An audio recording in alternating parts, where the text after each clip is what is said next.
right, we're just going to start off tonight with the video. So I don't really have much to say. We'll get started with that and then roll on to some other things. The book of Numbers. This fourth book of the Bible carries forward the story of Israel after their exodus from slavery in Egypt. God had brought them to Mount Sinai, and he entered into a covenant with them there. And despite Israel's rebellion, God had graciously provided a way for Israel to live near his holy presence in the tabernacle. So the book of Numbers begins as Israel wraps up their 1-year stay at Mount Sinai. And they head out into the wilderness on their way to the land that God promised to Abraham. Now the book's storyline is designed according to the stages of their journey. So the first section begins at Mount Sinai, but then they set out and travel to the wilderness of Paran. And then from there, they travel to the plains of Moab, which is right across from the Promised Land. Now the first part opens with a census where the people are numbered. That's where the book gets its name. And then there are laws about how the tribes of Israel were to be arranged in their camp. So the tabernacle was to be at the center, and then around that, the priests and the Levites, and then around them, the 12 tribes neatly arranged with Judah at their head. Now this was all an elaborate symbol about how God's holy presence was at the center of their existence as a people. This is all followed by a whole series of laws that developed the purity laws from the book of Leviticus. If God's presence was going to be in their midst, every effort should be made to make the camp pure, a place that welcomes God's holiness. In chapter 10, the cloud of God's presence lifts from the tabernacle and guides Israel away from Sinai out into the wilderness. And immediately things go terribly wrong. So in chapter 11, the people start complaining about their hunger and thirst and how they want to go back to Egypt. And then in chapter 12, Moses' own brother and sister begin opposing and bad-mouthing him in front of all of the people. This trip is not off to a good start. The next section begins as the Israelites arrive in the desert of Paran, about halfway to the Promised Land. And God tells Moses to send out the 12 spies, one for each tribe, so they can scout out the Promised Land. So when the spies all return, 10 of them say that there is no chance Israel can survive there because the Canaanites will destroy them. But there are 2 spies, Caleb and Joshua, who say that God can save them. But the 10 whip up the people into a fearful rage, and they start planning a mutiny. They're going to appoint a new leader and head back to Egypt. So God is understandably angry, and Moses intercedes on the people's behalf. He calls God to be faithful to his promises to Abraham. And so God does, but not at the expense of his justice. He gives these Israelites what they want, to not enter the land.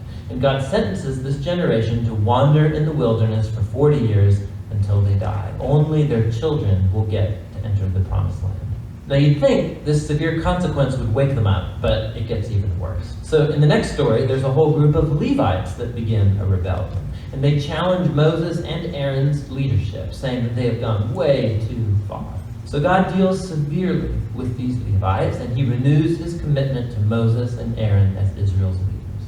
Now as they leave the region of Paran and hit the road, it goes downhill yet again. The Israelites start complaining again about their thirst, and they ask why Moses even brought them out of Egypt in the first place. So God tells Moses to speak to a rock to bring out water for all of the people. But Moses doesn't really do this. He oversteps his bounds. He hits the rock twice, and then says, "You rebels, do we have to bring water out of this rock?" So Moses dishonors God by putting himself in God's place as the one who brings out the water.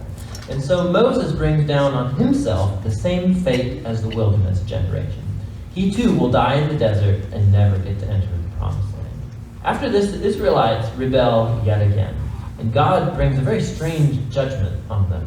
Venomous snakes to come and bite people. And so Moses again intercedes on behalf of the people. And God tells Moses to do this, to make a bronze snake and to lift it up on a pole, so that whoever looks at this snake would be healed of the poisonous snake bites. It's a very strange symbol. But it speaks to the challenge that God has by being faithful to his covenant.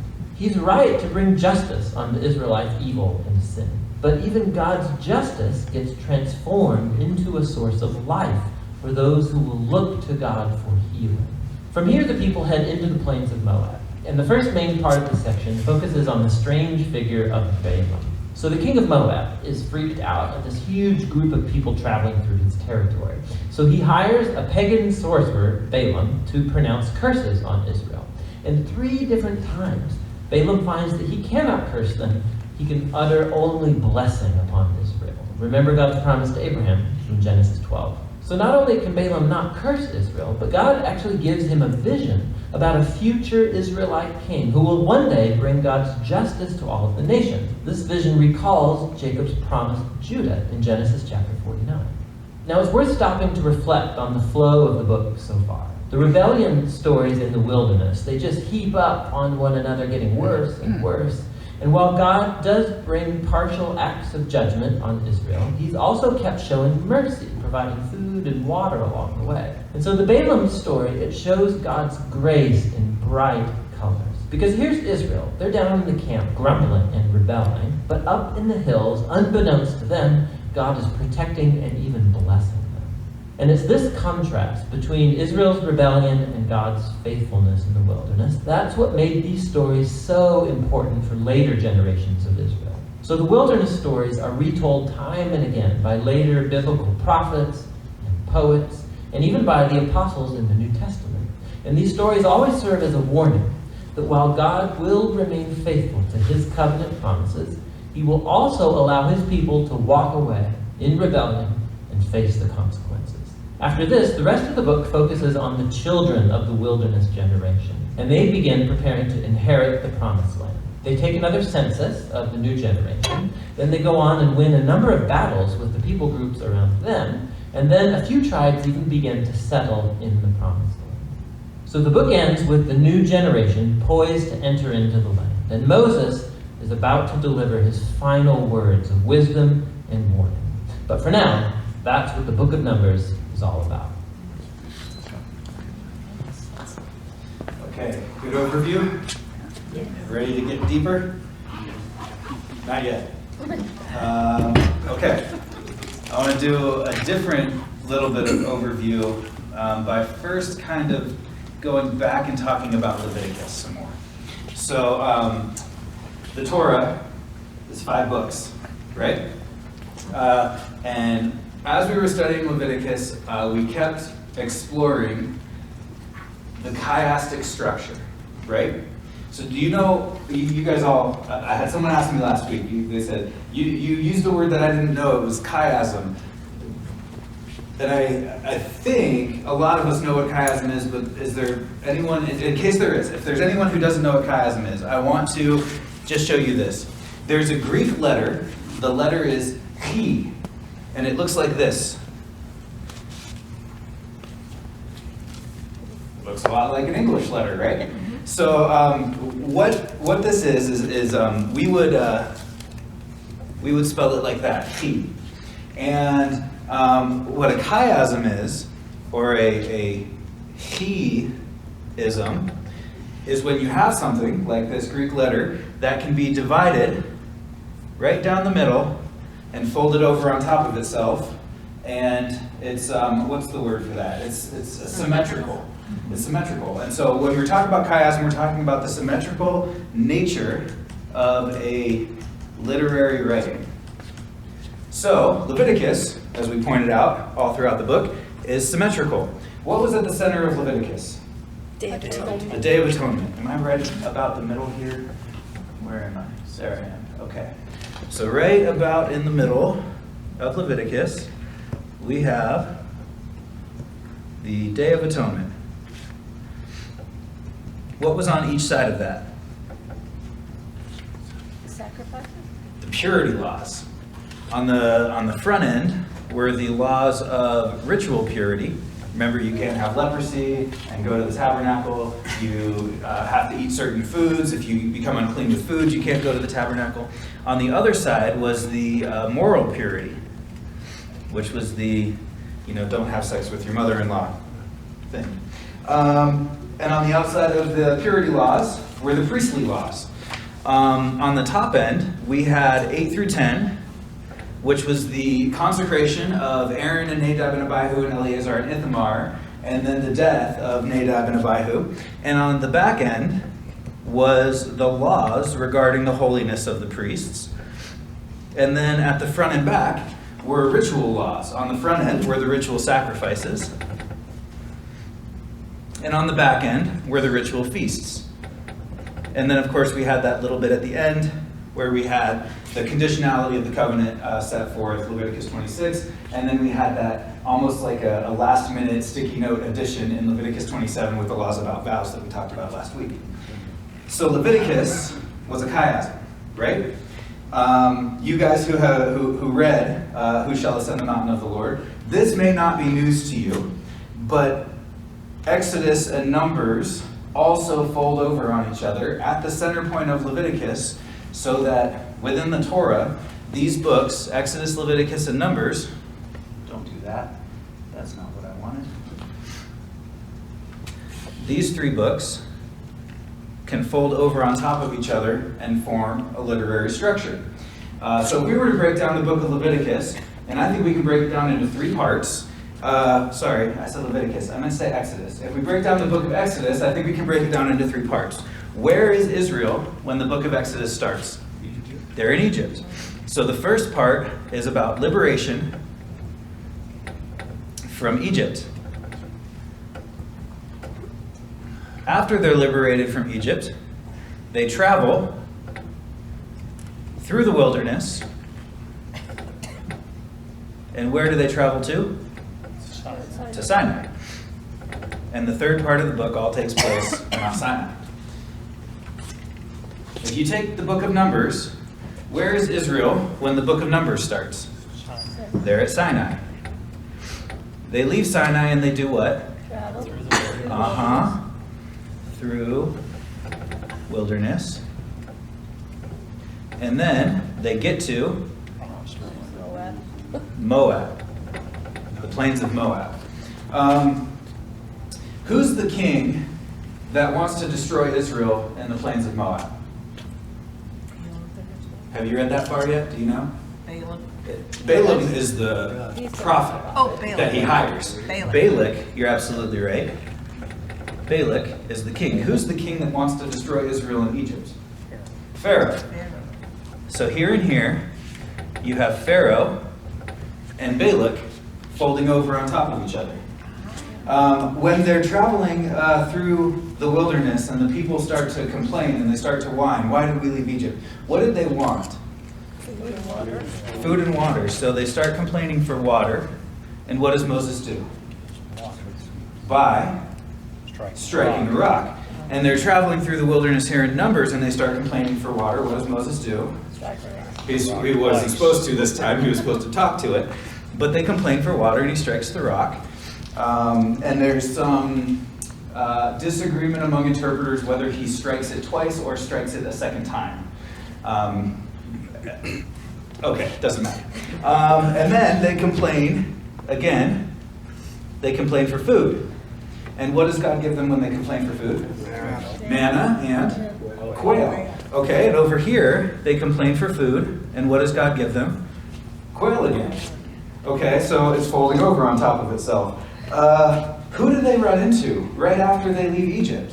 And Moses is the leader of the whole nation, but there's so many people that he can't lead them all. Do you remember who they run into and give them instructions about how to divide the leadership of the nation? Jethro. And it should come as no surprise at this point that as they leave Mount Sinai, they're going to run into, again, there's some debate among scholars. There's a guy named Hobab. And interpreters will debate whether Hobab is Jethro or Jethro's son. There are two names for Jethro. One is Jethro, one is Reuel. And then one is possibly Hobab, or maybe that's his son. People disagree, and if depending on which version you read, it's going to tell you either son or this was Reuel, the father-in-law of Moses. So anyways, this repetition of characters and events is the thing that is connecting Exodus and Numbers together. Without this repetition of events, Numbers is a weird conglomeration of unconnected stories that doesn't feel like it makes much sense. And when we study Numbers on its own, it's kind of like half of the stories that are there, I'm like, why is this here? It doesn't belong in the narrative. It doesn't feel like it's flowing with the rest of the story. But when you line up Numbers with Exodus and you see the chiasm, the chiastic structure of Leviticus, the chiastic structure of Exodus and Numbers, and when we get to Deuteronomy, we're going to do the same thing with Deuteronomy and Genesis, because the entire Torah is assembled as a chiastic structure. Things start to fall into place in a way that they don't fall into place if you're not looking at the big picture. Does that make sense? Cool. All right. Should we read the Bible now? Okay. All right. So, what was the problem that occurred in the Garden of Eden that we've been looking for a solution to? Separation from God. Yeah, the separation was the problem, and the seed was the solution. Who said seed? Ben said seed. Yeah, so we're looking for the seed, and we're looking for the restoration of fellowship that was broken by sin. Did that restoration of fellowship come at the completion of the tabernacle? Not fully. No. Because the presence of God that was on Mount Sinai came down and it filled the tabernacle, and what did it say about Moses? He couldn't go in. So God is here, and man is here, and there is a dividing line between the presence of God and the presence of man. They cannot overlap.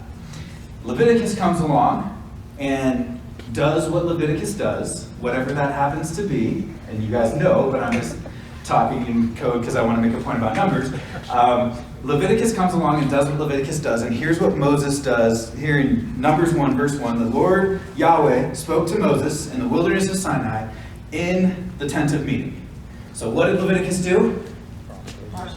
Leviticus was the thing that brought restoration to the relationship that was broken by sin. Why did Jesus need to fulfill the law? Because it was the thing that would restore fellowship broken by sin. He says, I didn't come to abolish it, I came to fulfill it, and we've talked a number of times now about how if Jesus came and abolished the law, that would be a problem, because the law is the thing that brings the restoration of the relationship that was broken by sin. And this happens in the second year, after they had come out of the land of Egypt. And as we go on, it's going to talk about the second month of the second year, which means that if they are at Mount Sinai for a year, it means it took them a month to get from Egypt to Sinai. They're going to be at Sinai for 12 months, and, well, next week we're going to talk about them leaving Sinai. Okay. You guys all read this? Numbers 1 through 6, right? Everyone's prepared for tonight? I'm going to skip over a lot. I'm going to skip over a whole bunch of stuff, but come back to it. I'm not skipping it because it's boring. You might feel like it is. I'm actually skipping it because I want to draw a picture for you, and we don't have all the information we need for the picture yet. So they take a census. They number all the tribes, and in order to number the tribes, they take a head of each tribe, and they count the people, and they report the number to Moses. So all the numbers of all the tribes are reported in chapter 1, and we are going to come back to those. The Levites are exempted from having the census taken. It says, for Yahweh spoke to Moses, I'm reading from verse 48, saying, only the tribe of Levi you shall not list, and you shall not take a census of them among the people of Israel. But appoint the Levites over the tabernacle of the testimony, and over all its furnishings, and over all that belongs to it. They are to carry the tabernacle and all its furnishings, and they shall take care of it, and they shall camp around the tabernacle. When the tabernacle is to set out, the Levites shall take it down. When the tabernacle is pitched, the Levites shall set it up. And if any outsider comes near, he shall be put to death. I'll talk about that in a minute. The people of Israel shall pitch their tents by their companies, each man in his own camp, each man by his own standard, but the Levites shall camp around the tabernacle of the testimony, so that there shall be no wrath on the congregation of the people of Israel. What is the purpose of the positioning of the Levites within the camp of Israel? Protection. It's a buffer. It's so that wrath wouldn't flow from the presence of God into the camp. What was the purpose of the Kaparet, the mercy seat? What happens if you look in the Ark of the Covenant? Your face melts, right? Indiana Jones. Okay. So the purpose of the Levites if you want to just sort of think about it in a maybe a little bit heady way, but the purpose of the Levites is the same purpose as the Caperet, and the same purpose as all the curtains of the tent, and the curtains with the cherubim on it, and the priest standing guard around the tabernacle is a means of protecting the people who can't go into the presence of God from the presence of God. Okay. And they shall keep guard, which is shamar. And you remember our conversation all the way back in Genesis chapter 1. What were Adam and Eve supposed to do in the Garden of Eden? They were supposed to eved and shamar. Tend and keep. Work and keep, yeah, exactly. And those two words together appear in no other job description in the Bible except for the Levites, the priests. They're to work and to keep. Okay, so they keep guard over the tabernacle of the testimony. Thus did the people of Israel. They did according to all that Yahweh commanded Moses. Awesome. We're doing good so far. Now, arrangement of the camp. I'm going to draw a picture. Do you know what I'm going to draw? A cross. No. The temple? Tabernacle? The tabernacle. Good answer.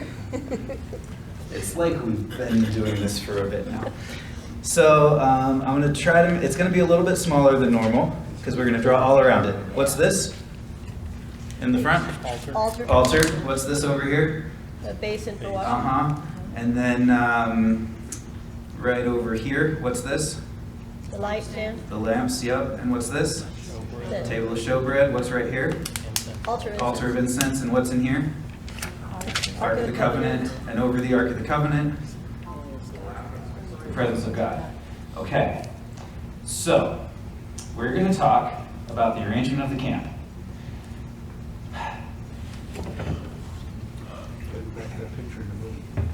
Huh? They had a good picture in the movie of it. They did. In the video, yeah. They did. Interestingly enough, I disagree with that arrangement. Oh. And the guy who runs the Bible Project has since taught otherwise. Ooh. That the camp may have been arranged in a different way. So, a little bit of controversy. I hope you're excited.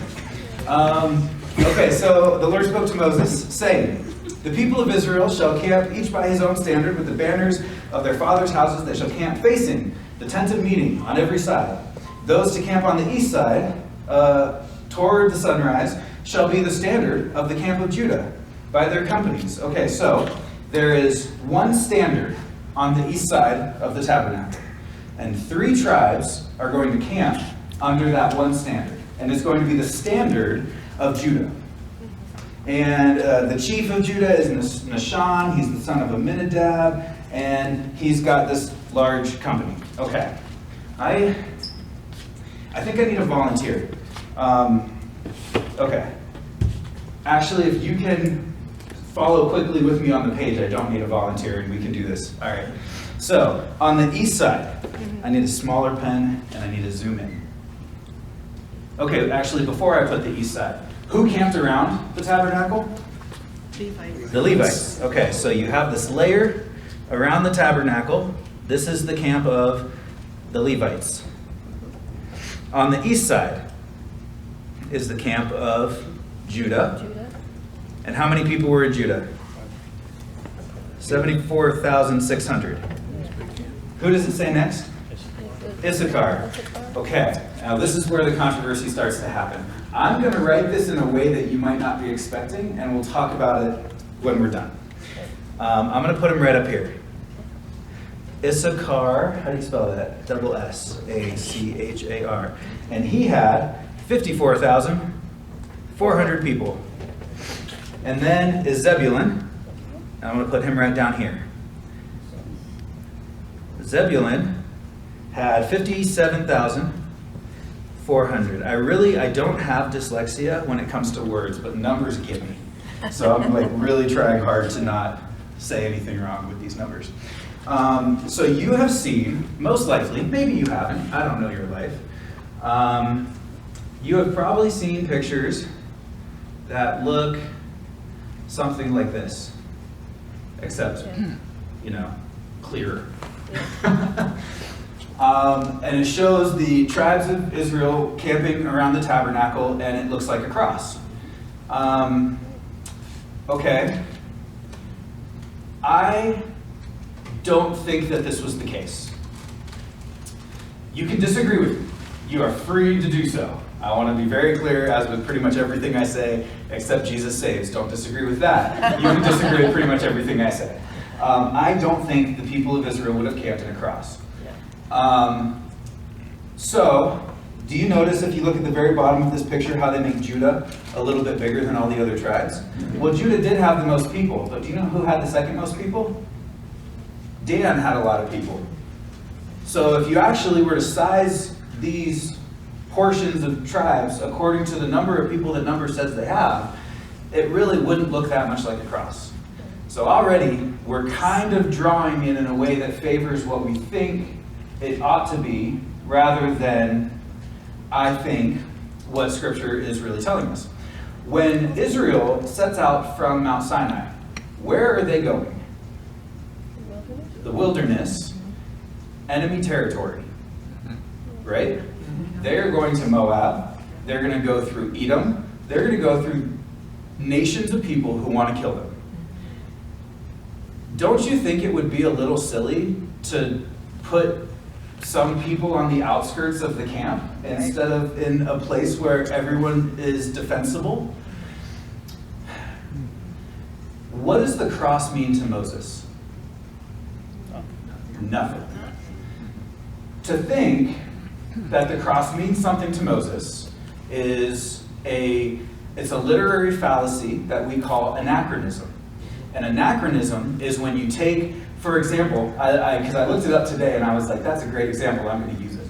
Have you ever read a Jane Austen novel? Mm-hmm. Me neither. But I know what they're about. Imagine reading a Jane Austen novel and instead of writing letters, the characters all text each other. That's anachronism. Because what you're doing is you're taking something in the future, something that matters deeply to us, and the cross is heavily symbolic and has spiritual meaning and symbolism for our faith. It did not for Moses. Now, none of those reasons mean that they couldn't have assembled the camp in the shape of a cross.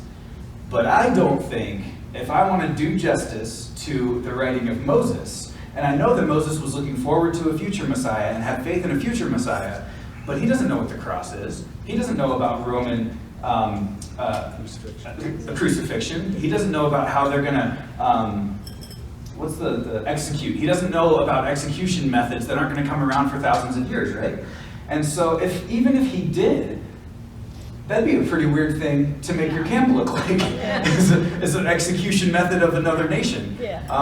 Certainly he's not making the camp look like the way that the Canaanites execute people. Why would he make it look like the way that the Romans do, in his own mind?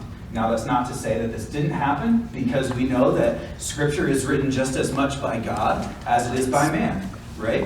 It is fully man and fully God, and God could have arranged the camp of Israel in this way to give meaning that would not have meant anything to Moses, but might have meant something to us. In my opinion, if I'm going to honor original authorial intent, because Moses wrote this to people who existed at the time of Moses, if I'm going to honor original authorial intent, in my mind, I think that the camp is going to look more like this picture, which, just as a side note, not that it lends any credence to one side or another, the first picture came from a Christian commentary and the second picture comes from a Jewish commentary. Do with that what you will. I don't want to make any claims that are necessary to be made. Also, notice that north is up. Yeah, they put north up in this picture instead of to the right, which I appreciate. Yeah, but do you see how Judah is not centered? And I think I disagree with that part of this. And there's a reason. Yes, I do see that. That's an excellent point, Kathy. What are you going to say about Well, it? I'm just thinking how Judah and how you had us draw it here is just how it is right at the entrance to the tabernacle. And I'm drawing it that way intentionally. Now off to the side, it's like that. They're all important, but that one's important. Yes. Now, I'm going to make the same argument that I did about the structure of the cross. Was it important to Moses? Because what is Judah? This is the tribe where the kings come from. What is Levi? It's the tribe where the priests come from. Jesus is the king priest. So if I want to take a anachronistic, albeit, but spiritual understanding that to get to Yahweh you have to go through Judah and Levi, then I have to put Judah there. Now, is that Moses' intention? It might not be, but I am drawing it that way intentionally because of something in the Hebrew that I'm going to talk about as we continue forward. I just want to comment. I did picture it more like this, but as far as like the idea of the cross, I actually didn't picture it because of the cross. I pictured it because of the rivers going out of Eden. Huh. I never thought about that. That's pretty cool. Because with the tabernacle being like, I don't know. Now you got me thinking. I'm going to intentionally not think about what you just said. Yeah, I saw that. Okay. Now, when they leave, though, when they pack up and leave, who goes first, Judah or the standard of Judah, which could mean Issachar, or Zebulun? We're going to get to the teardown of the camp later on. I don't remember if it's as specific as it is. Because the reason I bring that up is because the marching order would probably have a lot to do with the setup order. Sure. So that they could exit in a very organized manner. That's true. Assuming, wouldn't that have to assume that they're always traveling one direction? Well, no, because God said you'll always leave in this order. That's right. And Right, so so- if Judah, like this chart is showing, If they're headed north, if they're headed east and Judah leaves first and arrives first, that's a super organized way for their camp to travel. But after Numbers 13, when they fail to go into the promised land, they're going to start not just going east anymore. south and west. So I don't know how important that is. It's a good question. Okay, continuing on with the picture that is not where I think it is. Here it is. Okay, let's go down to the south side. I think that's the next part that it addresses. It puts in the south is Reuben. Simeon? Oh, you're going too fast now. And how many people are in Reuben? 46,500. And then Simeon. Simeon? And how many people are in Simeon? 59,300. 59,300. And then Gad? Gad. And how many? 45,650. 45,650. And then to the west is Ephraim. Ephraim. How many? 4,500. 4,500. Yeah, I see what you did there. I was like, that's not enough people. And then Manasseh. And how many in Manasseh? 32,200. And Benjamin. And how many? 35,400. And then we go to the north, and we have a lot going on with Dan later in biblical history. How much is there? 62,700. And then Asher, 41,500. And lastly, Naphtali. And how many? 53,400. 53,400. And so, listen, it is an extremely minor point in the Bible whether the camp of Israel was the shape of a cross or not. So minor that I kind of want to stop talking about it. It really doesn't matter, but I'm going to say one more thing about it. If you were to draw and proportion boxes to the sizes of each of the tribes, it would not make a cross. It just wouldn't. But it Close. would, because 108,000 to the west. Go ahead. Judah's tribe is 186,000, and yet Ephraim's is only 108, so you're talking 80,000 people. And how many on each of the sides? 150s. 150 and 150 on 157. both sides? 150 and 157. And 180 on both sides this way? 180 And 108. 181 and 151 and 157. on the west. Okay. So it's 30,000 longer on the east, Uh-huh. and it's 20,000 shorter on the west than it is on north-south. Sure. But 80,000 people more on one side. Yeah, okay. To me, that would Yeah. make a cross. So It would make a rough cross. it would make So, okay, so if you cut your maple and really roughly, it might make a cross.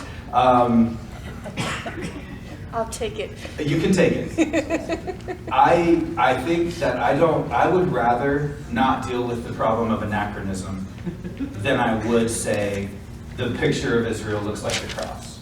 I think for me personally, and again, feel free to disagree, I get more out of saying I want to understand what Moses meant than saying I think this is what Jesus meant, but that's not right either.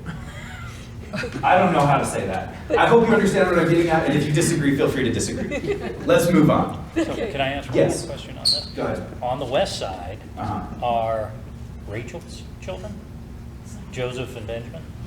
Hold On the east side are Leah's children, Numbers 4, 5, and 6. I can answer this in another picture. Oh no, it's going to close this one.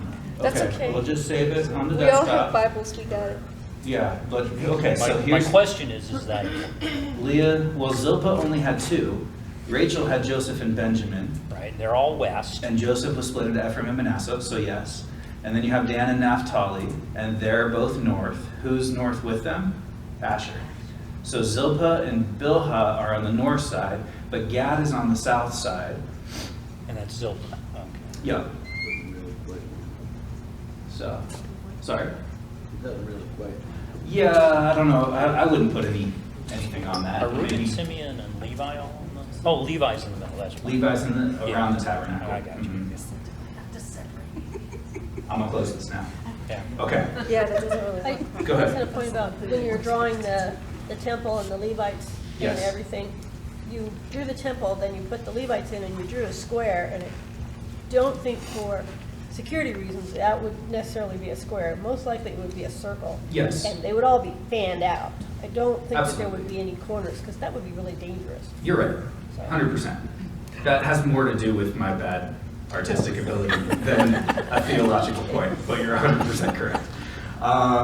Okay, let's press on. So, like I said, I don't want to skip over the numbers in chapter 1. I wanted to save them until we were looking at the arrangement of the camp in chapter 2, which we just went over without reading. I think hopefully you all sort of read through it as I went. I do want to make another point before we move out of chapter 2 about the way that this shows up in the Hebrew. And I want to look at verses 18 through 24, just to sort of, as the selection from which I'm going to make this point. So if you look at 18 through 24, 18 and 19 are both dealing with one tribe. 20 and 21 are both dealing with one tribe. And 22 and 23 are both dealing with one tribe. Okay, look at the language used right here. And next to him shall be. So we have the tribe of Ephraim. Next to him shall be the tribe of Manasseh. Then the tribe of Benjamin. So if I'm looking at how the translators or interpreters of the English Standard Version, which is what we're reading from up here, have decided to translate this, it would lend itself to an interpretation of understanding the camp of Israel as a cross, right? It would certainly lend itself that way because you have Ephraim, next to him is Manasseh, then Benjamin. That makes sense. I know that you can't read this, but I want you to stick with me anyways. Make it even bigger. So, what we have here is the standard degel of the camp of Ephraim. This word right here, Ephraim. So the standard of the camp of Ephraim, and it says the leader is the descendant of Ephraim. His name is Elishama. He's the son of Amihud. That was all translated just fine in our English Bibles. And then it tells us how many there were 40,500 people. So that's those two verses. It goes on to the next verse, and this is the word that becomes important for us. It says, va'alive. Va'alive. And this is a conjunction of a few different words. The va means and the ive means he. So the all in the middle becomes what's important. And here's how all can be translated. On, over, in front of, before, above, more than, on the side of, on account of, with regard to, concerning, according to, against, opposite to, toward, in addition to, or because. So does that do us a whole lot of good when it comes to interpretation? So the ESV translators have said, we're going to take the word all. In this context, it seems to me that next to Ephraim is Manasseh. So we're going to say next to. Okay. Now, if we take these two verses, 21 and 22, to be about Manasseh or Manasseh, and 21 is how many people it had. Now we go down to 22, and this should tell us about Benjamin, right? Now, what this says right here is, and the tribe of Benjamin, in verse 22. So what's happening here in the Hebrew is this. It has skipped the all in verse 22. There is no next to, there is no then. Verse 22 has skipped the all. So, if we were to read this in Hebrew just as quickly as I can, it says, you're going to have Ephraim, and next to him, the tribe of Manasseh, and the tribe of Benjamin. So, the reason I think that's important is when we look at the ESV, it gives me the impression that you're going to have Ephraim, next to Ephraim will be Manasseh, then Benjamin. But if I go back and I look at it in the Hebrew, I get the impression rather that you're going to have Ephraim, next to him is Manasseh and Benjamin. You see the difference? Okay, cool. So do you think they mix together? Do you think they're just like do you think they were boundaries around them anyway, around each, and there wasn't I think for a time period, they maintained those boundaries pretty well. Moving through the wilderness, we don't get any indication that they didn't. Once they get into the promised land and they get the allocations of land from Joshua, those boundaries are not going to be held so well. So what about here? Do you think they mingle together? I don't see an indication that would make me think that they did, but maybe we will as we press forward into the text. Okay. So you say like when he says and next to, because it says kind of the same thing in the next passage, like next to him and next to him. It says exactly the same thing. In all four passages, it's this one, next to him is this tribe and this tribe. So he's like, and all four read that. It doesn't say like on his right or anything like Correct. that. Correct. And so when I draw my picture of where, so I put Judah in the middle, right? And then I'm just kind of randomly deciding which side Issachar and Zebulun go on. And it could be, frankly, that I'm wrong about this whole thing. And at the end of the day, I don't want to make a doctrine out of something that the text isn't super specific about. But I do think that it's just worth talking about because it's such a prevalent teaching, and I kind of wanted to address what is anachronism, and because what are we doing here? What's our model of the way that we're trying to study Scripture? We want to study Moses for Moses, right? I'm not going, where do I see Jesus in Moses? Because I don't see Jesus till Matthew. Now, I'm going to see Jesus fulfill a whole lot of Moses. Right. And so it's a very good way to study Moses, to see Jesus in Moses. But what we want to do in our context, just right here for our purposes, is we want to study Moses for Moses to see how Jesus fulfills Moses, not to see how Moses writes about Jesus. Because that's doing an injustice to the original authorial intent. Sound good? Okay. Can I ask you a question? You sure can. So, if it were that important that we understood the exact location, wouldn't the author have given us more information about the description of the exact location? Exactly. If that somehow or other had some deeper meaning or significance. My take is that it's not that important. we get groupings by side, by side, by side. Right. In north and north directions. Right. And beyond that, I'm happy. I'm like, There you okay, go. 3 here, 3 here, 3 here, 3 there. Bingo. Yeah, totally. And it doesn't seem to give us, doesn't say this degree, north, south, whatever. 100%. Latitude, longitude, Yep. and you could have, Yep. but it didn't. Yep. So I'm gonna say, okay, doesn't matter that much. I couldn't agree more, and I already think I spent too much time on this topic. For that exact reason. So, anything else? Yeah, go ahead. Yeah, just real quick, the number of in each tribe Mhm. is repeated Yes. a couple of times. Mhm. So the number is really important. I don't really know why the number Yeah. of each one is important.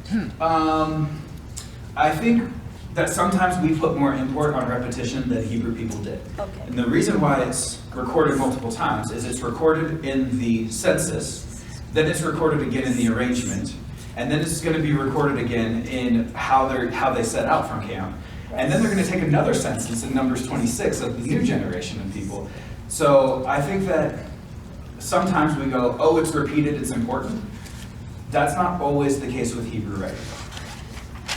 I think I'm not saying it's not important, but I think that each time it's repeated for a specific purpose, and I'd rather understand that they took a census and then they did the arrangement of the camp, and then they're talking about setting out from the camp rather than go, what does 74,200 mean? That's where I'm at. Okay. And again, I just open thought hand maybe there disagree. was a reason why the number was important that you knew. So. Not that I have Okay. studied or researched, so great question though. All right, I'm going to move on. So chapter 3 of Numbers. These are the generations of Aaron and Moses at the time when Yahweh spoke with Moses on Mount Sinai. These are the names of of the sons of Aaron. Nadab, the firstborn, Abihu. What happened to them? They did. Yep. Eleazar and Ithamar. These are the names of the sons of Aaron the anointed, the Messiah. Remember that word? The Messiah, priests. Whom he ordained to serve as priests. But Nadab and Abihu died before Yahweh when they offered unauthorized fire before Yahweh in the wilderness of Sinai, and they had no children. So Eleazar and Ithamar served as priests in the lifetime of Aaron their father. I just want to put this in your mind real quick. Another Hebrew word, and it's not important now, but it'll be important at the end of the chapter. Unauthorized, I'm so sorry. Unauthorized is zar. Can you remember zar? Zar, okay. Does that mean profane? It means strange, different, heterogeneous, illicit, unauthorized, non-Israelite. That's interesting. Prohibited or other. That's the semantic range of zar. So the duties of the Levites. I kind of want to fly through this real quick. Wait. No, I don't. I'm going to read this. And Yahweh spoke to Moses, saying, bring the tribe of Levi near and set them before Aaron the priest, that they may minister to him. They shall keep guard over him and over the whole congregation before the tent of meeting, as they minister at the tabernacle. So what is the role of the Levites? To be guards. They're okay. What was the role of the cherubim? To be guards. Now you might not know this, but what was the role of the Sphinx creature outside of the pyramids where they buried the god king pharaohs? They were the guards. And what's a Sphinx? You ever seen one? It's a man-animal hybrid. What's a cherub? We see him in Revelation with 4 faces, and in Ezekiel 1 with the faces. It's a man-animal hybrid. I think that's very interesting, and I think it excites me. I think it scares some people to see Moses writing about Judaism and about the worship of Yahweh in terms of other cultures. To me, it excites me because it tells me that what I'm reading is real and written by a guy who had a message. And he's using the cultural issues of his day to communicate that message. So some people are like, Christianity's borrowing from Egyptian religions. And I'm like, cool, Christianity's borrowing from Egyptian religions. So anyways, so the Levites were the cherubim of the tabernacle. They were the ones guarding. Oh yeah, and hey, what was In Ezekiel 28, do you know what Lucifer is called before he fell? The title he was given was the anointed or Messiah cherub who covers. Yikes. Man, wild. Okay. Boy, where was I?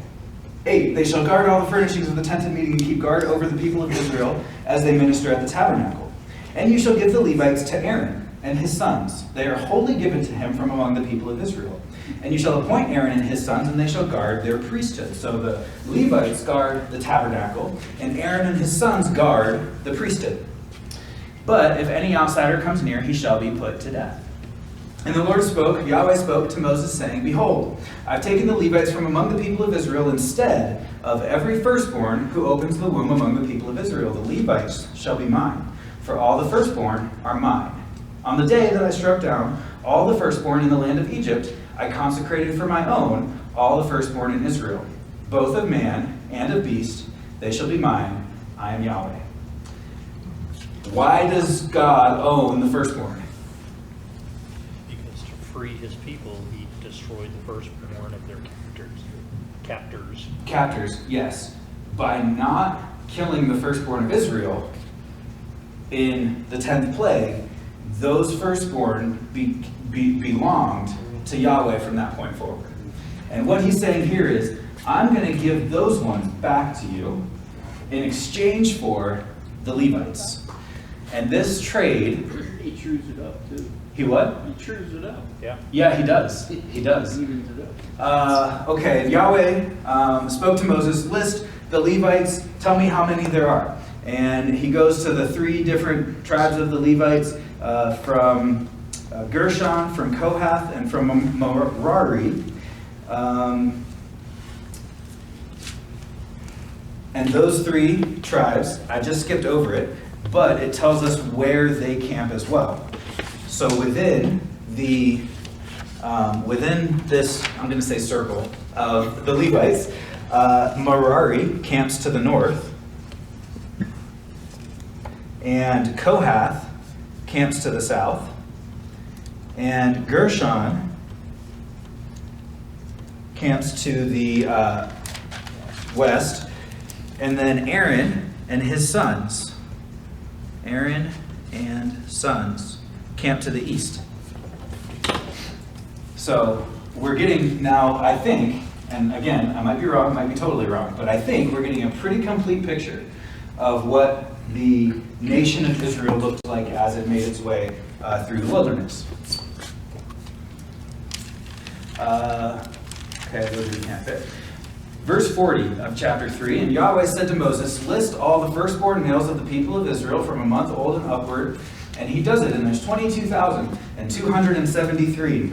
But wait, there were only 22,000 Levites, so there's an extra 273 firstborn. What should we do? And so they actually bring money to the tabernacle and buy back the extra firstborn, that there wasn't a 1-for-1 trade of Levite for firstborn. So that's the truing up, as you put it. And Moses took the money, all those over and above those redeemed by the Levites, from the firstborn of the people of Israel. He took the money, 1,365 shekels, by the shekel of the sanctuary.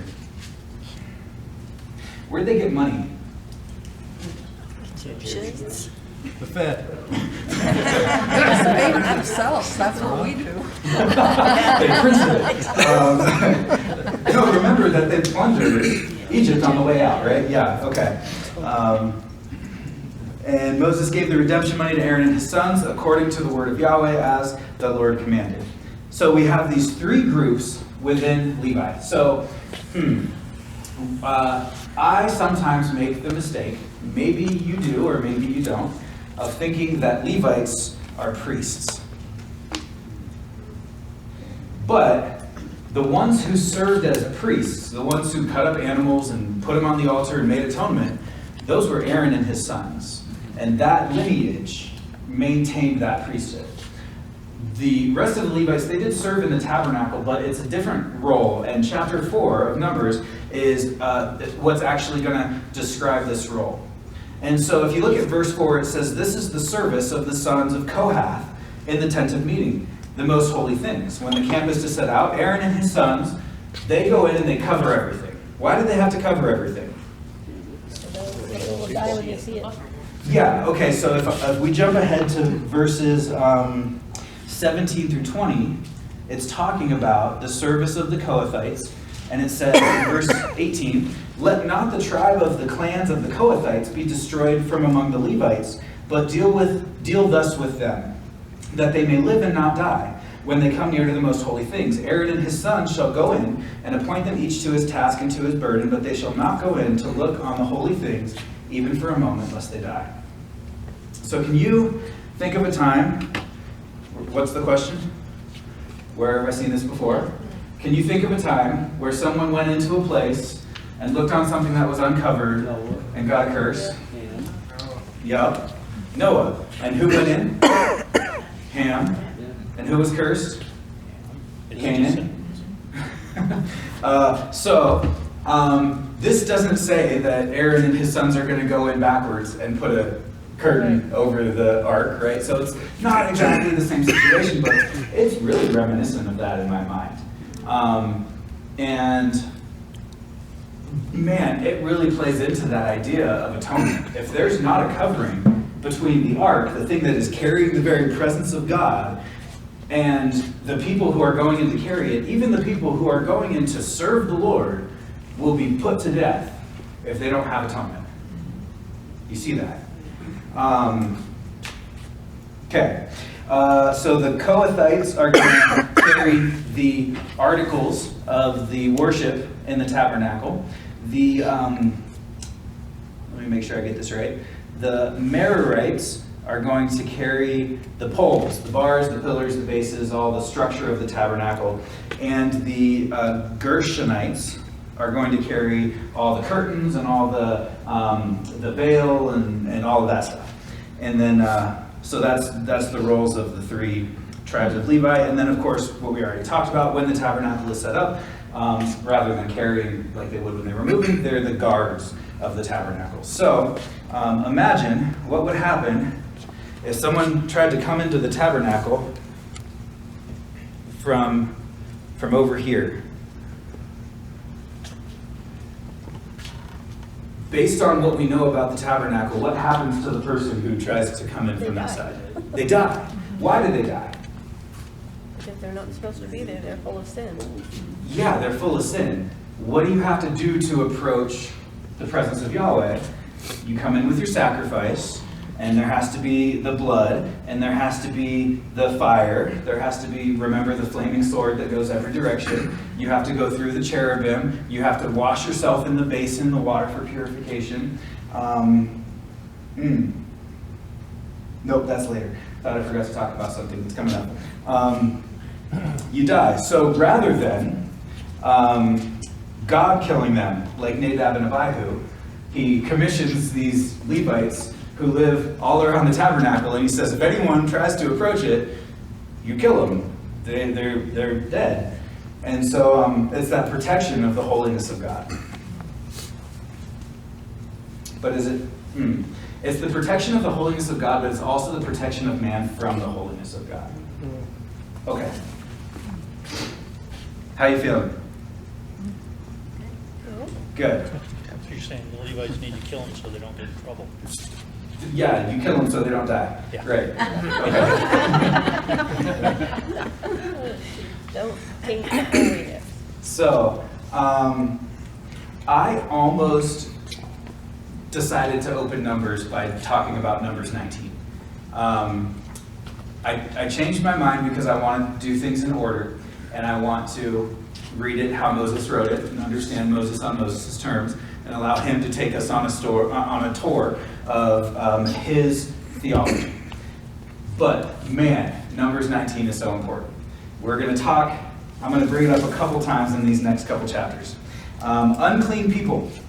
In chapter 5, Yahweh said to Moses, command the people of Israel that they put out of the camp everyone who is leprous or has a discharge, and everyone who's unclean through contact with the dead. You shall put both male and female, putting them outside the camp, that they may not defile their camp in the midst of which I dwell. So what is the reason that the camp should not be defiled? It's where God lives. right? It's where God lives, in the midst of which I dwell. By the way, where have we seen the midst before? Is that an important word? In the garden. The 2 trees were in the midst of the garden. And yeah, okay, I don't need to show you guys know. And the people of Israel did so and put them outside the camp, as Yahweh commanded Moses, so the people of Israel did. Now, it doesn't say which direction, so I'm just going to put an arrow down here somewhere. Outside the camp. Now I think we have a really complete picture of what the nation of Israel looked like as they went through the wilderness. You have tribes all around the tabernacle, whether they're situated this way or this way, I don't care. You have the Levites around the tabernacle protecting the people from the presence of God. And then you have this place outside the camp where anyone who was unclean would live. Remember that uncleanness itself is not sin. Sin causes you to be unclean, but remember there were all those ways that we studied in Leviticus that had to do with the ceremonial purity, that you have to go into the tabernacle.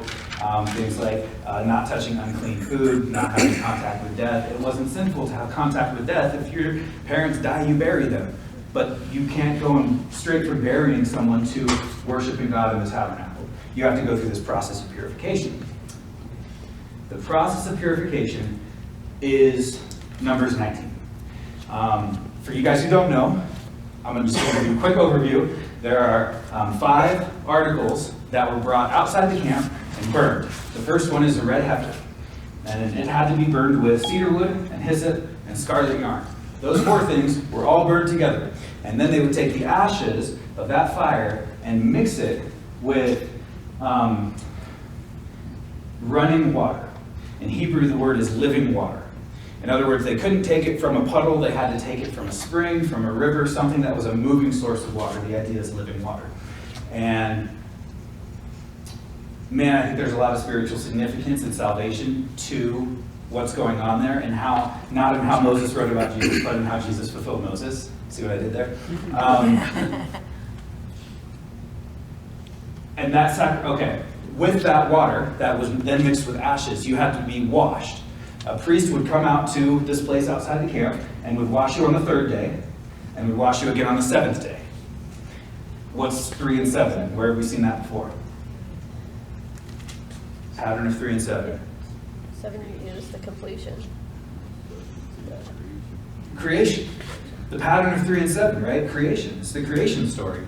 So on the 8th day, you become a new creation. You become allowed to re-enter into the camp because you're made a new creation by the purification, the holy water, if you will. Now, if you grew up in the Catholic Church, you have a different idea of what holy water is. But I think that when the Bible talks about holy water, I'm pretty sure we're talking about this water from Numbers 19. Okay, so that's what you do with unclean people. I want to skip over that and just jump ahead because my time is going, as always, much faster than I hoped it would. A test for adultery. You guys read through Numbers 1 through 6 in preparation for tonight. How did this make you feel? I didn't really understand it. Didn't understand it? Not really. It makes me feel kind of bad. Kind of felt like, you throw a woman into the water, and if she drowns, she's a witch. If she wasn't a witch. If she doesn't drown, she's a witch. May we burn her? Well, I turned back. Yeah.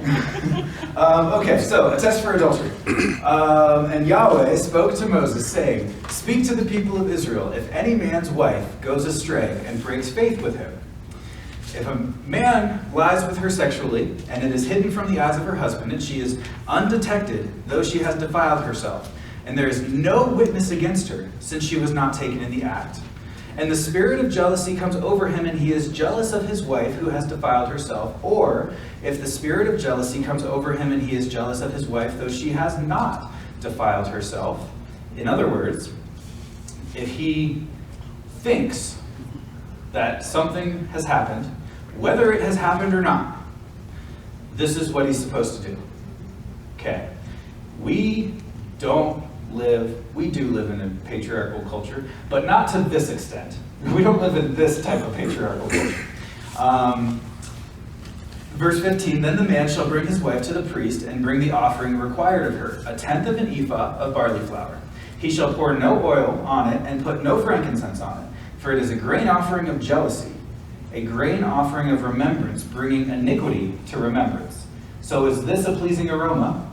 It's not. This is a stinky aroma, is the idea behind this. No oil, no frankincense. Then the priest shall bring her near and set her before Yahweh, and the priest shall take the holy water. And I think we're dealing with the water that we're going to have from Numbers 19, where we haven't talked about it yet, but we're seeing holy water. It has to come from somewhere. I think it's going to come from this thing that we're going to talk about later. You take some of it in an earthenware vessel and take some of the dust that's on the floor of the tabernacle and put it into the water. Now, the presence of God, smoke and fire. It's going to look like the tent is on fire, but not burn up, right? Anything else you can think of that was on fire and not burned up? The bush. And what did Yahweh say to Moses when he walked into the place where the bush was? Holy ground, take your shoes off. So what is the dust that's being taken off the floor of the tabernacle? It's holy water and it's holy dirt that's being put together in this mixture. We have holy mud. And the priest shall set the woman before Yahweh and unbind the hair of the woman's head and place in her hands the grain offering of remembrance. So she's sitting here with grain in her hands, her hair is down, and she has a jar of mud about to be fed to her. Okay. And in his hand, the priest shall have the water of bitterness that brings the curse. Then the priest shall make her take an oath, saying, if no man has lain with you, and if you have not turned aside to uncleanness, while you were under your husband's authority, and just for your information, whatever you want to do with it is fine. Authority was added by the translators of the ESV. It doesn't appear in the Hebrew. While you were under your husband, is what the Hebrew says. Be free from this water of bitterness that brings the curse. But if you have gone astray, though you are under your husband, and if you have defiled yourself, and some man other than your husband has lain with you, then let the priest make the woman take the oath of the curse and say to the woman, then Yahweh shall make you a curse and an oath among your people when Yahweh makes your thigh fall away. Where have we seen that?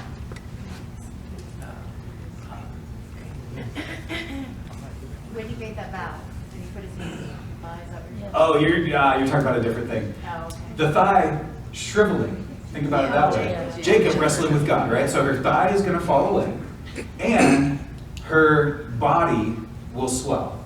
And as we go down into the next verse, it's going to take body and it's going to interpret it womb, and other translations interpret this womb or stomach or belly.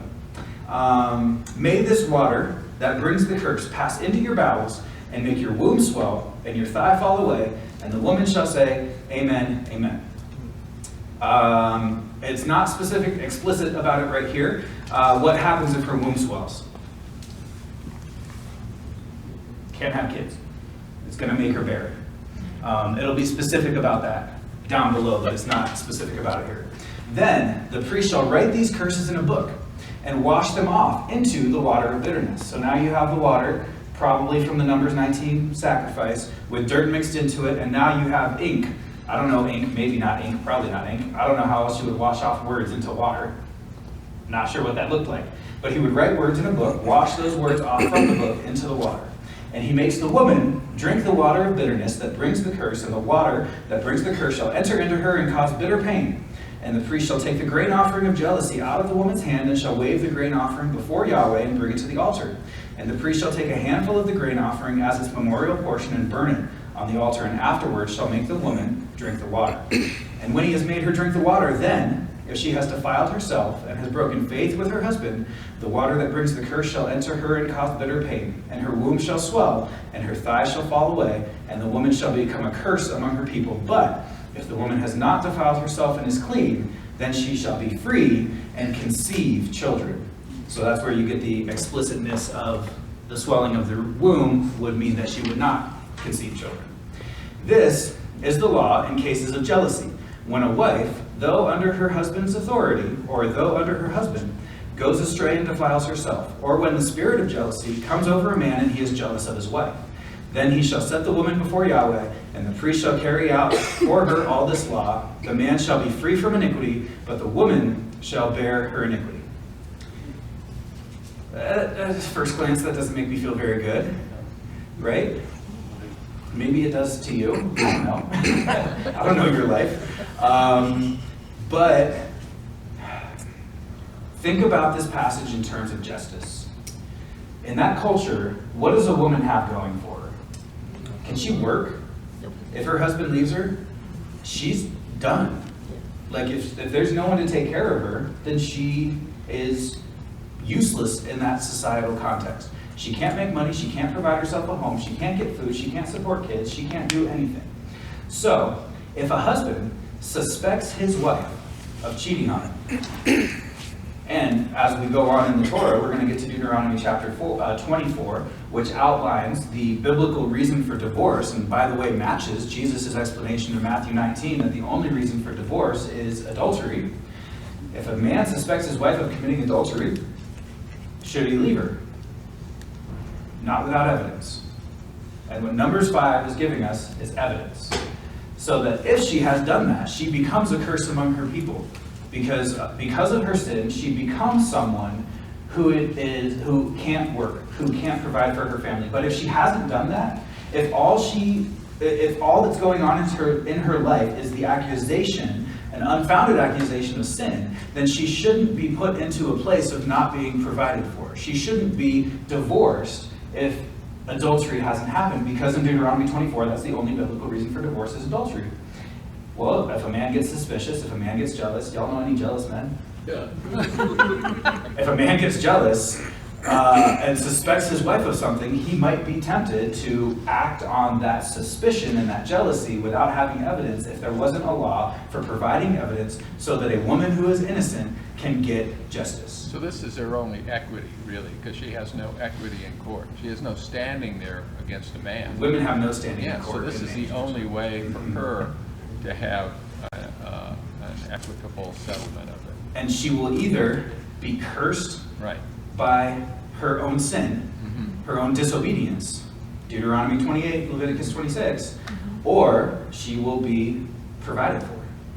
And wouldn't the putting away of her unjustly be the man's iniquity from 31?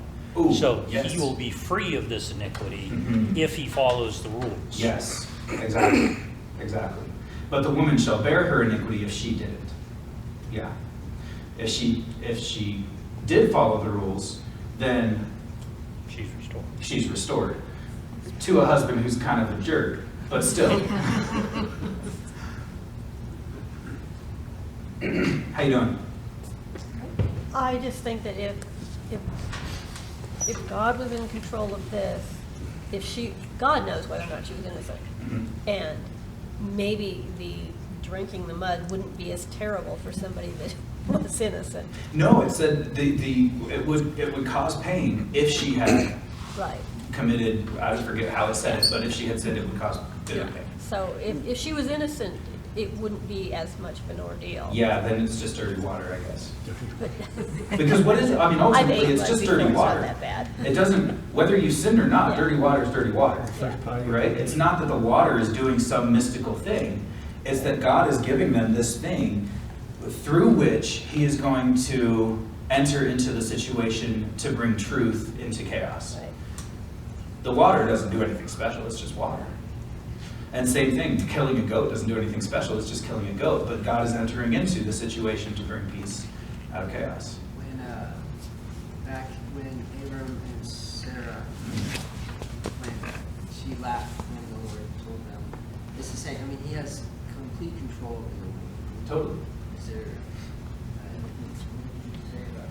Well, I said it reminded me of Naomi when she says in her words, made me bitter after her children died. Oh yeah, interesting. Mara is the Hebrew word for bitter. In Exodus, when the people go to that place and they can't drink the water because it's bitter, and they throw the log in and it becomes sweet, the name of the place is they call it Mara because it's bitter. And same with Naomi. She said, don't call me Naomi, call me Mara. Yeah, interesting. Good, moving on. Got 15 minutes left, one more chapter. We caught back up.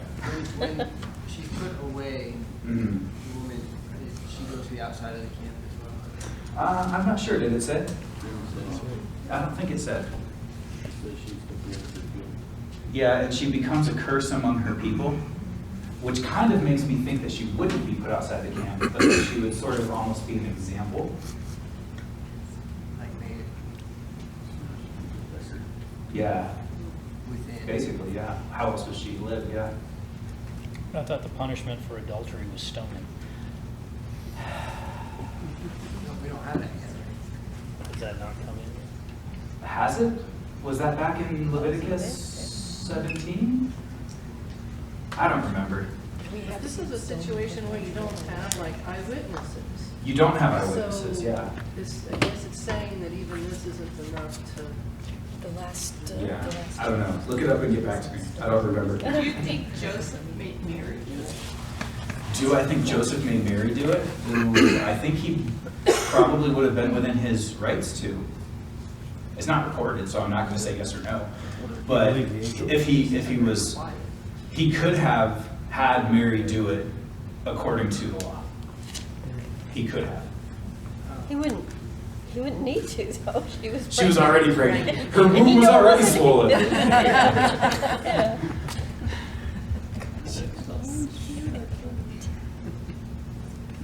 I mean, it's a good question. I don't have an answer. By the way, just real quick, this is like, how I know I have awesome students is as the questions get better and better over time. Like week 1, y'all asked some pretty bad questions. And now, y'all are asking things that I'm just like, I don't know, great point, I don't know. So I just want to congratulate you guys. You're asking awesome questions and I can tell you're learning and doing great. I love it. Number 6, ready to go? All right, and Yahweh spoke to Moses saying, speak to the people of Israel and say to them, when either a man or woman makes a special vow, the vow of a Nazir, to separate himself to Yahweh. He shall separate himself from wine and strong drink. He shall, hold on, did I miss something? Okay, Nazarite or Nazir means devoted or consecrated. So someone's making a vow of consecration. That's what this is talking about. He shall separate himself from wine and strong drink. He shall drink no vinegar made from wine or strong drink. He shall not drink any juice of grapes or eat grapes, fresh or dried. All the days of his separation he shall eat nothing that is produced by the grapevine, not even the seeds or the skins. All the days of his vow of separation, no razor shall touch his head until the time is completed for which he separates himself to Yahweh. He shall be holy. He shall let the locks of hair of his head grow long. All the days that he separates himself to Yahweh, he shall not go near a dead body, not even for his father or for his mother, for brother or sister. If they die, shall he make himself unclean, because his separation to God is on his head. All the days of his separation, he is holy to Yahweh. Who are we talking about? And? Samuel. John the Baptist. John the Baptist. And? Samuel. Samuel. Arguably, there's a fourth. Paul. Huh? Paul. Paul. Nailed it. Acts 18, it mentions him cutting his hair because his vow had ended. But it's only one little verse and there's no other context around him making a vow. So people argue about that. I'm not interested in having that argument. Do what you want with that. So no wine, no razor, and no touching anything dead. So we have 3 for sure. I'm just going to talk about the 3, the local examples of Samuel, Samson, and John the Baptist. Let's leave Samson to the side for a second and just talk about Samuel and John the Baptist. What did they do? What was their role? Obey their mother. Baseball. Their mother made the vow. Amen. That's true. The vow was made by their mom before they were born. But what was their purpose in life? Prophet? Prophet, sure. Samuel anointed David. And Saul. And Saul, but David.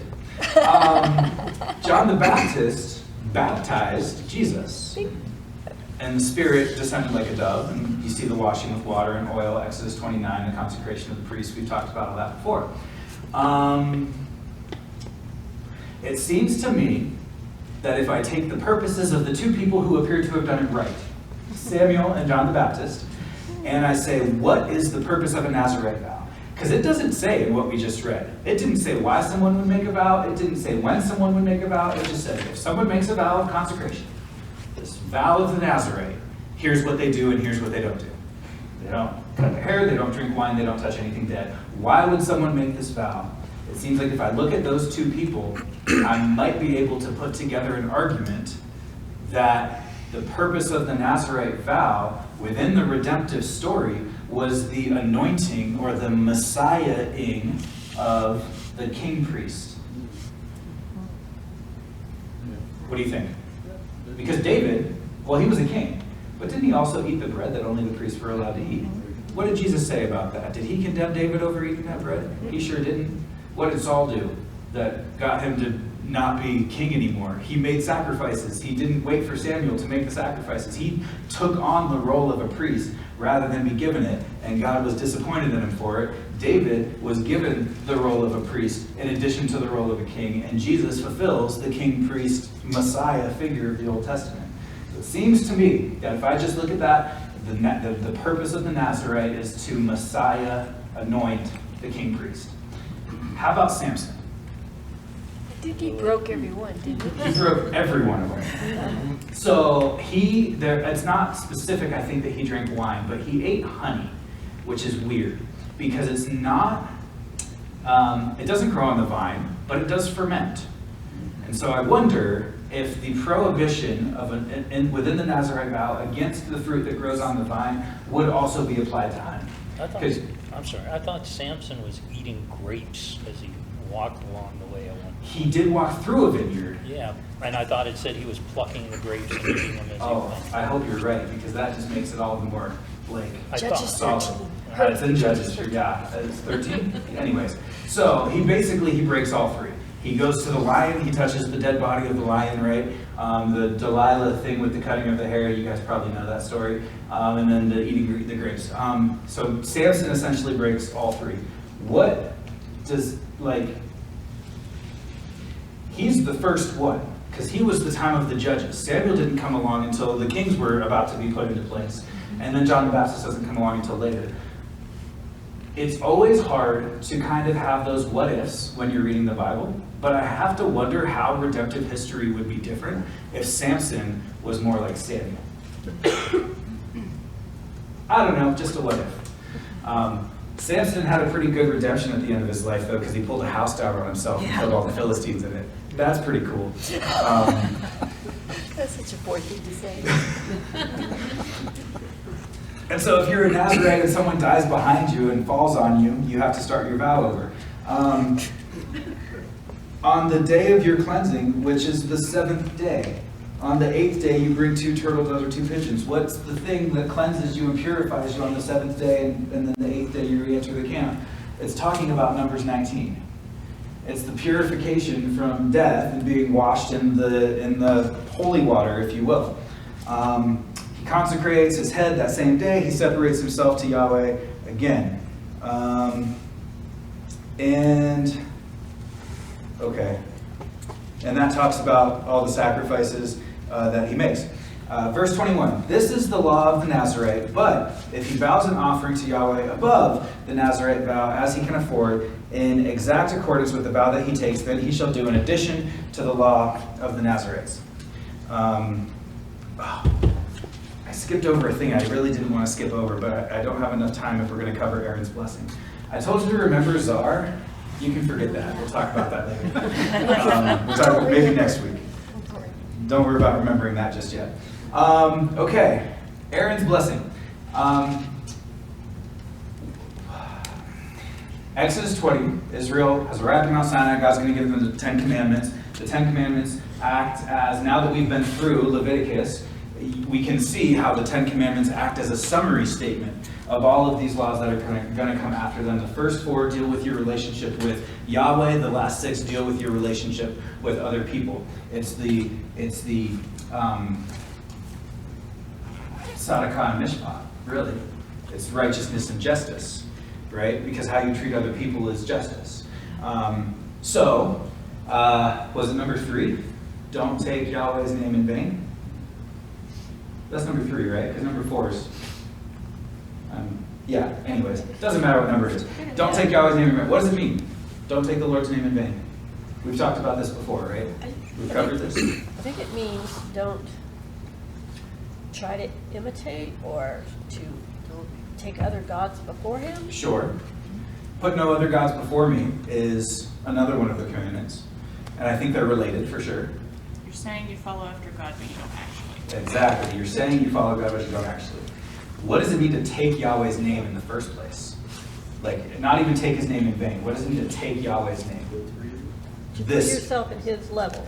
Number 6, 22 through 27 is what it means to take Yahweh's name. So check this out. Yahweh spoke to Moses, saying, "Speak to Aaron and his sons, saying, Thus you shall bless the people of Israel. You shall say to them, Yahweh bless you and keep you. Yahweh make his face to shine upon you and be gracious to you.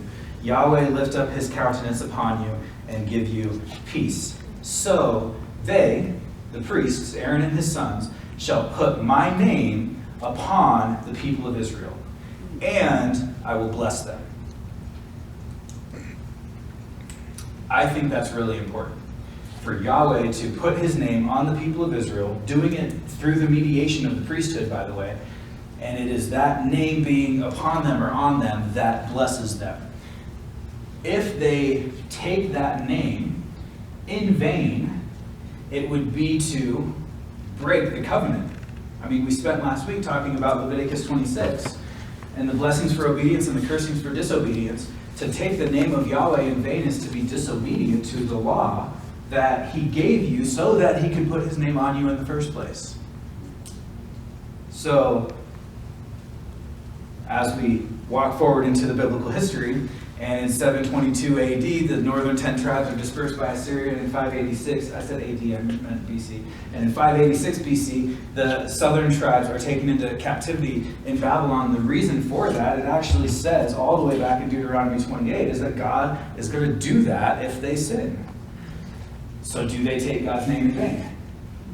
Absolutely. Yep. That's where we're at. God puts his name on them, and it's this amazing, amazing passage and this blessing that I love to use with people in Uganda. I would give this blessing to students as they graduated from the school. It's this amazing blessing and promise of God to walk with us, be gracious to us, and cause his countenance to give us peace.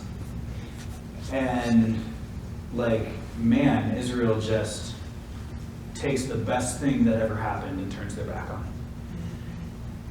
So it kind of, number 6 is this extremely hopeful ending of this promise of God and this amazing blessing. And then when you know the biblical story and you take this amazing promise and blessing in light of the biblical story, it actually is kind of a really sad thing because we know what's going to happen to the people of Israel.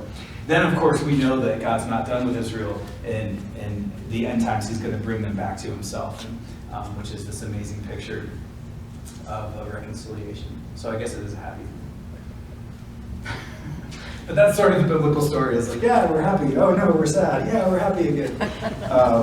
Right? Creation, fall, redemption, consummation is the biblical story. So, what do you guys want to talk about for the last 2 minutes? Oh, I had a question. I think Carrie has one behind you first, and then we'll come up. Well, just adding a little extra to that, when you go back to Exodus 20, to bear, at least some of the definitions, or well, to take the Lord's name means more like to bear or carry. Exactly. And it says to like take it upon you, is, or if you want to use that word all, which All. has 45 different meanings for earlier today. Yeah. And one of them, besides next to, is upon. Yes. Absolutely. So that kind of adds, and even to the Nazarite, if you've got this thing on your head, that's Right. on. Yep. So that's probably all tied in. Yep. Yeah. The question I had was, when they put the people outside the camp, well, this is hostile territory. I Sure. would think that's almost like a death sentence. I mean, there's going to be people, let's say there's 2 million people there. There's Yeah. a lot of people there. Yeah. But there's people, you can't hide 2 million people. No. So you got these raiders coming up. Well, who's protecting these people when they're out there? You see what I'm... God? I mean, they're not, I mean, they camp, so they're protected. Right. But And then these put someone people outside are the camp. outside their protected circle, is Mhm. what I'm thinking. Interesting. I hadn't really thought about it in terms of their environment around them. I had only thought about it in terms of getting the uncleanness outside of the Yeah, presence of but God. they're not in a good position. I mean, they wouldn't go out there. You know, you would tell your kids, you can't leave the camp. Sure. You know, right? Yeah. This is the bad side of the tracks. They're just going to a place where there is no security humanly for them, right? Yeah.